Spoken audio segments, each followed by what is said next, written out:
que ya el cristianismo para mucha gente es la religión y la religión el cristianismo. Aún más, Satanás ha hecho creer esa mentira por 1600 años, especialmente desde que el Vaticano fuera establecido en la muerte del emperador Constantino en el año 337. Déjeme darle nota histórica y profética de ello.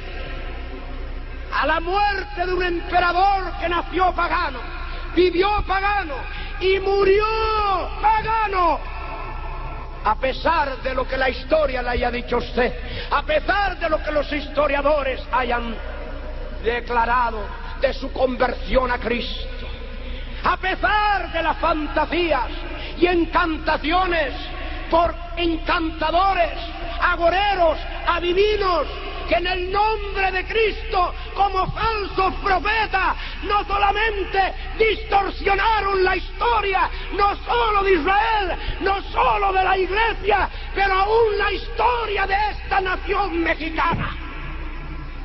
Déjeme decirle que en este atentado contra la historia del Evangelio, contra la historia de la Iglesia, contra la historia de Cristo, también Satanás ha ido lejos para distorsionar la historia de los pueblos, la historia de las naciones, incluyendo la patria mexicana. Todavía en las escuelas de México se estudia, se lee, llegando hasta las universidades mexicanas, que los monjes católicos romanos, las monjas, los sacerdotes y los obispos llegaron hace 500 años a los aborígenes de esta tierra para predicarles el Evangelio. Mentira de Satanás, mentira de Satanás, mentira del anticristo. Si hace 500 años los monjes que vinieron protegidos por el ejército español, por el ejército francés, por el ejército portugués, si esos monjes, ese clero, hubieran creído al Evangelio de Cristo, no hubiera, como hizo Hidalgo, traído la falsa revelación de la guadalupana. Hubieran creído a Jesucristo, a Jesucristo, a Jesucristo y al Evangelio de Jesucristo. La historia ha sido distorsionada porque el Evangelio ha sido pervertido. ¿Para qué hablar más de lo que ya esta tierra ha padecido, está padeciendo, no como consecuencia política solamente, no como consecuencia económica, no como consecuencia cultural, no como consecuencia moral, no como consecuencia ajena a lo que la religión ha hecho en 500 años de perversión del Evangelio de Jesucristo.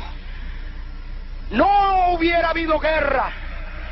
Aún más, si hace 500 años este mensaje de Cristo, dado en el Sermón del Monte, allá en Israel, hubiera sido creído por ese clero, en el día de hoy no habrían ni mormones en México.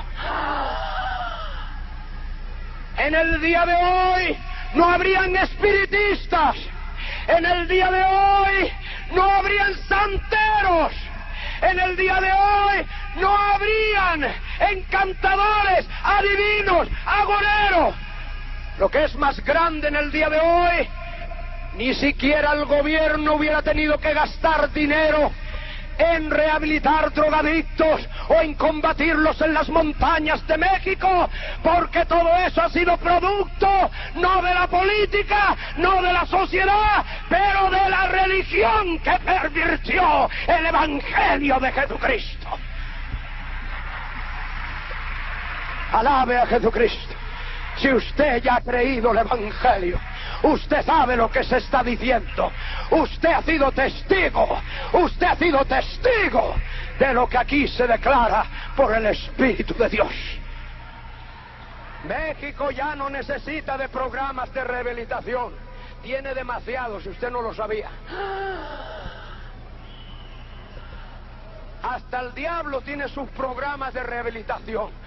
Los endroga por un lado y después los rehabilita por otro. El mismo demonio. Ríase del diablo en el nombre de Jesús. Es una mofa diabólica. Es una payasada satánica. El Vaticano tiene sus mejores adictos en los dirigentes y negociantes de la droga internacional. Escuche bien esto.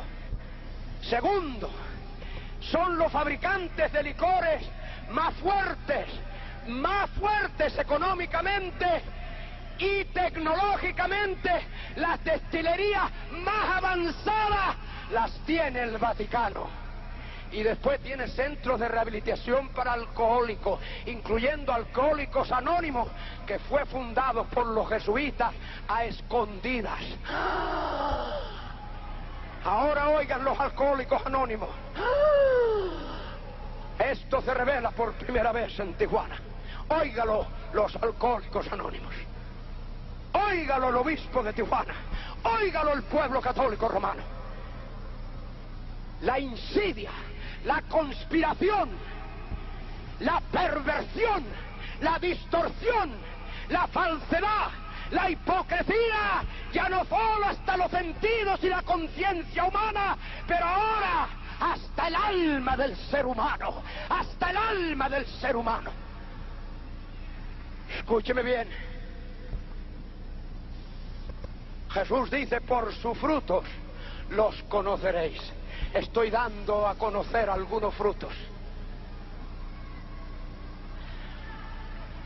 Entre los más grandes destiladores de brandy, de coñac, de ron, de cerveza, escúcheme, de vino, de whisky, escúcheme bien, están, le voy a dar solo dos nombres de los más grandes, dos de los muchos. Entre los monjes católicos están los monjes benedictinos, la orden de los monjes benedictinos, que destila más licor que todas las destilerías juntas en México. Los monjes no solo rezan el rosario, están destilando lo que ha hecho su familia miserable y ha hecho este país quedar en ruina. Escuche bien. Entre las otras órdenes religiosas están los hermanos de la doctrina cristiana. Y se llaman hasta hermanos de la doctrina cristiana, escúchelo. Que como la Salle se dedican a educar, mientras educan los niños, emborrachan a los padres con el licor que destilan y después siguen sacando dinero de los centros de rehabilitación. Porque usted mismo va a dar dinero a los centros de rehabilitación. Su piedad y su fe católica lo hace así posible. Mientras que la explotación, ya no solo del cuerpo, ya no solo de la conciencia, pero como dice la palabra de Dios, del alma, llega hasta el punto de pedírsele dinero también para misas de sufragio, cuando perdieron el cuerpo y el alma de ese infeliz padre, de esa infeliz madre y de esos infelices hijos que murieron sin dársele el evangelio de Jesucristo. Escúcheme bien.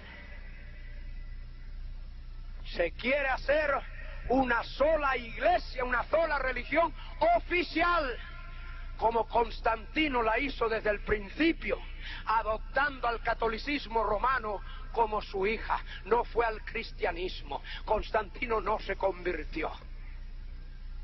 No hubo frutos. No hubo frutos de acuerdo a la doctrina de Cristo de que se hubiera convertido Constantino al cristianismo. No hubo frutos. En otras palabras, amados, no habiendo frutos de su conversión al Evangelio, los historiadores encontraron en él que había frutos conforme la perversión del Evangelio. Vamos a dar dos aclaraciones. Primero, dice que Constantino en su visión, este fue el primer papa del catolicismo romano, no fue Pedro.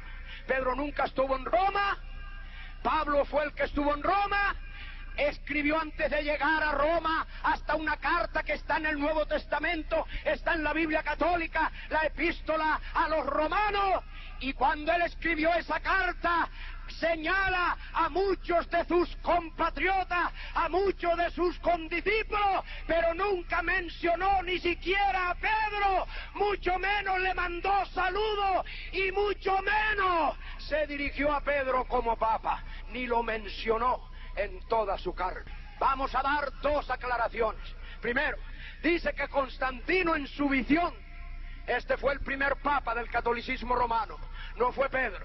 Pedro nunca estuvo en Roma, Pablo fue el que estuvo en Roma, escribió antes de llegar a Roma hasta una carta que está en el Nuevo Testamento, está en la Biblia católica, la epístola a los romanos, y cuando él escribió esa carta, señala a muchos de sus compatriotas, a muchos de sus condiscípulos, pero nunca mencionó ni siquiera a Pedro, mucho menos le mandó saludos y mucho menos se dirigió a Pedro como papa, ni lo mencionó en toda su carta. Alabe a Jesús por la verdad del Evangelio, alabe a Jesús que desenmascara no solo las perversiones de su palabra, pero las distorsiones de la historia. Las distorsiones de la historia. Hasta muchos historiadores protestantes, claro está, protestantes de nombre, hay bautistas de nombre, hay metodistas de nombre, hay nazarenos de nombre, hay evangélicos de nombre y hay muchos pentecostales de nombre.